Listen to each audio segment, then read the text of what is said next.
پیغمبر کا ابلاغ کیا ہوا، خدا کا نازل کیا ہوا دین کس سے لیں؟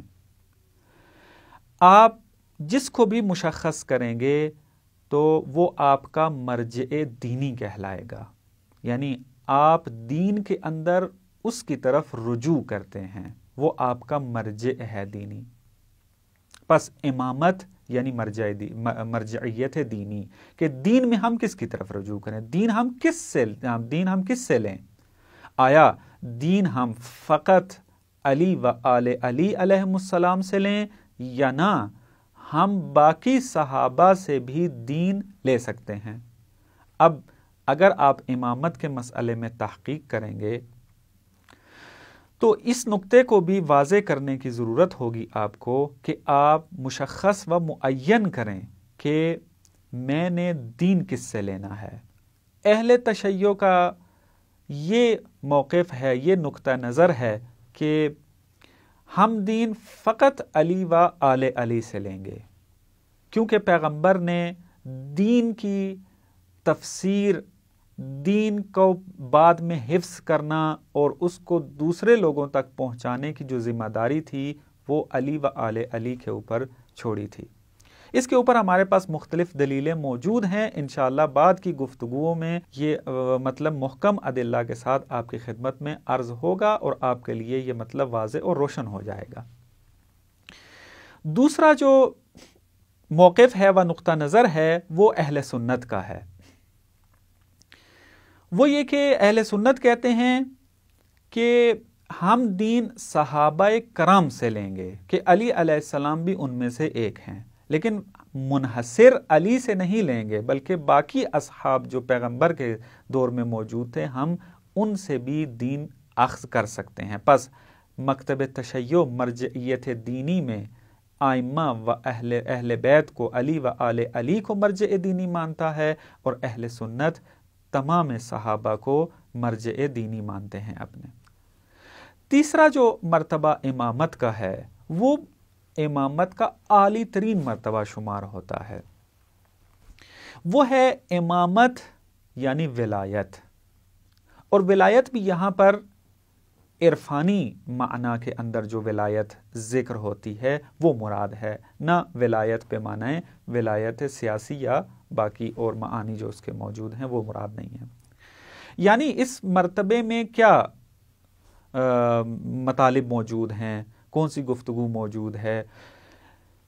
اس مرتبے کے اندر جو تحقیق کرنی ہے وہ اس طریقے سے ہے، ہم یہاں پر آ کے اس مرتبے میں یہ قائل ہوتے ہیں کہ ائمہ اہل بیت وہ تصرف کائنات کے اندر کر سکتے ہیں، کائنات کے جس ذرے میں چاہیں تصرف کر سکتے ہیں، خدا نے ان کو یہ قدرت عطا کی ہے۔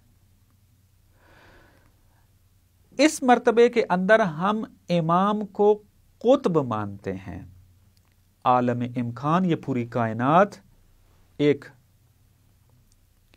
آپ نظر میں لیں، اور اس کا جو مرکز ہے اور قطب ہے وہ امام کہلاتا ہے۔ پس امام کو اس مرتبے کے اندر قطب عالم امکان بھی کہا جاتا ہے، اور خطبہ شقشقیہ کے اندر بھی مولا علی علیہ السلام نے اپنے آپ کو قطب سے تعبیر کی ہے۔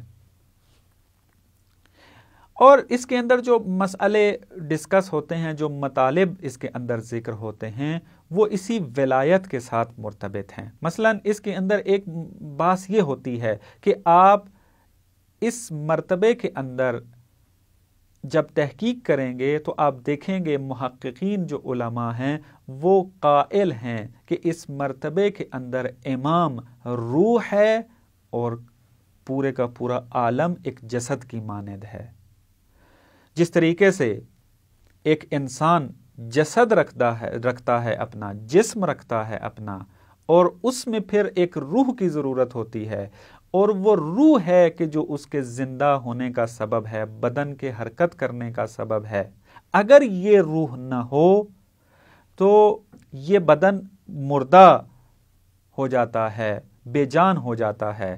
امام کا مرتبہ اس عالم کے اندر یہی ہے۔ یہ آپ نے کہاں تحقیق کرنی ہے؟ امامت کے اس تیسرے مرتبے کے اندر۔ امام روح ہے اور عالم امکان پوری کائنات ایک جسم و جسد کی مانند ہے. اور اس کی امامت، اس مرتبے کی طرف بھی بہت ساری روایات موجود ہیں.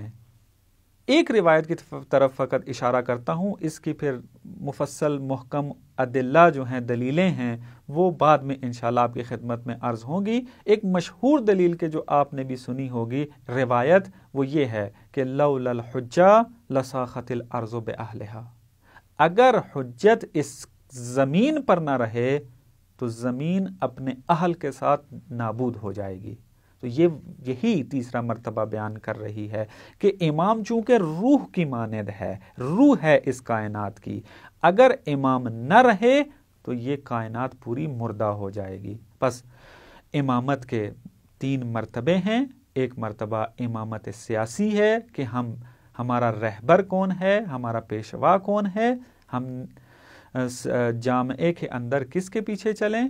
اور دوسرا یہ امامت یعنی مرجعیت دینی، ہم دین کس سے اخذ کریں. اور تیسرا امامت یعنی ولایت، یعنی ہمارے ائمہ کے اندر پوری کائنات میں تصرف کرنے کی قدرت موجود ہے. ہمارے ائمہ قطب ہیں اور یہ روح ہیں عالم کے نسبت. انشاءاللہ باقی گفتگو میں آہستہ آہستہ ان مطالب کو کھولا جائے گا اور اس کے اوپر جتنی ادلہ محکم موجود ہیں ان کو ذکر کیا جائے گا. والسلام علیکم ورحمۃ اللہ وبرکاتہ.